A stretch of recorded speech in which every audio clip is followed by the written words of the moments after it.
Hello, तो देखते हैं भाई इस क्वेश्चन में क्या दिया गया है। इस क्वेश्चन में दिया गया है एक समबाहु त्रिभुज ABC है। एक समबाहु त्रिभुज है ABC। तो समबाहु त्रिभुज बनाते हैं भाई सबसे पहले। इक्विलेटरल ट्रायंगल ये है, ABC is an equilateral triangle, ठीक है।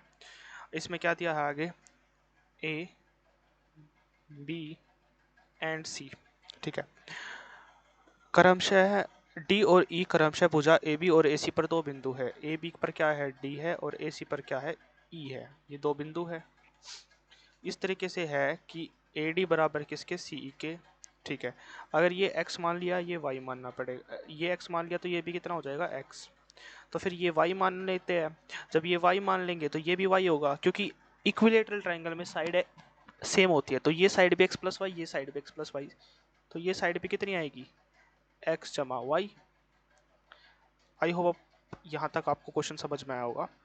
अब क्या बोला क्वेश्चन में, इन दोनों को करा दिया है भाई ज्वाइन। इन दोनों को क्या करा दिया भाई, ज्वाइन।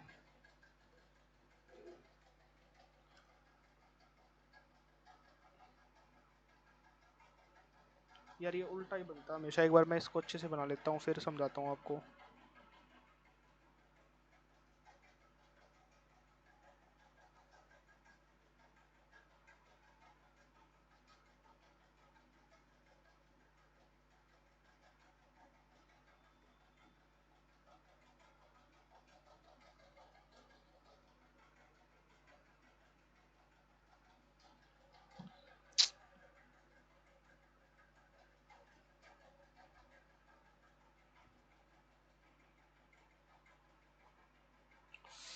यार ये हमेशा ही तो ऐसा बन रहा है।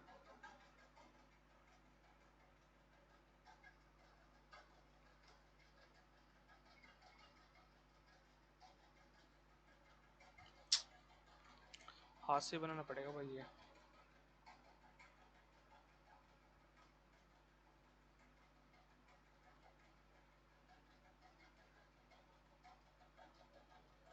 ये बन गई भाई।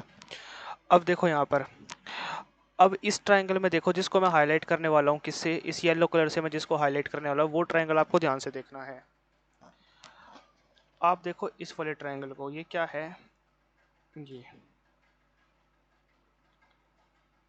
इस ट्रायंगल में बेसिकली दो साइड है। एक तो ये x plus Y, A B X plus Y, और ए सी वाई, इन दोनों के बीच में क्या 60। अब यही बिल्कुल सेम का सेम टू सेम केस किस ट्रायंगल में मिल रहा है आपको देखने को, ये सेम टू सेम केस आपको मिल रहा है इस वाले ट्रायंगल में भी देखने को, जो मैं अभी सर्कल करने, जिसको हाईलाइट करने वाला हूँ। इसमें एक्स वाई और वाई के बीच में 60 था ना, तो इसमें भी तो वही केस है। वाई और एक्स वाई के बीच में क्या है, 60। वाई और एक्स वाई के बीच में क्या है, 60 है ना। यहाँ पे 60 देखो, ये रहा 60, ठीक है।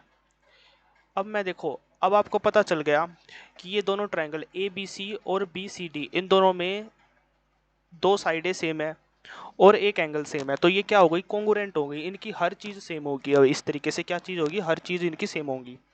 तो अगर मैं इस y जो ये साइड है, इसके सामने वाले एंगल को क्या मान लूं, इस वाले एंगल को क्या मान लूं, अगर मैं थीटा मान लूं, तो इस दूसरे में BDE में जो y के सामने है वो भी क्या हो जाएगा, थीटा। ये भी क्या हो जाएगा, थीटा। अब ये पूरा 60 है, तो ये वाला एंगल कितना निकल के आएगा, 60 माइनस थीटा। और हमें निकालना है ये वाला एंगल, क्यों, कौन सा, CFB, ये वाला एंगल निकालना हमें। तो ये एंगल इस तरीके से निकलेगा, 60 प्लस थीटा प्लस CFB बराबर 180। थीटा से थीटा कटा, CFB कितना आ गया, 120। ये हमारा आंसर था। आई होप आपको ये क्वेश्चन समझ में आया होगा। Thank you.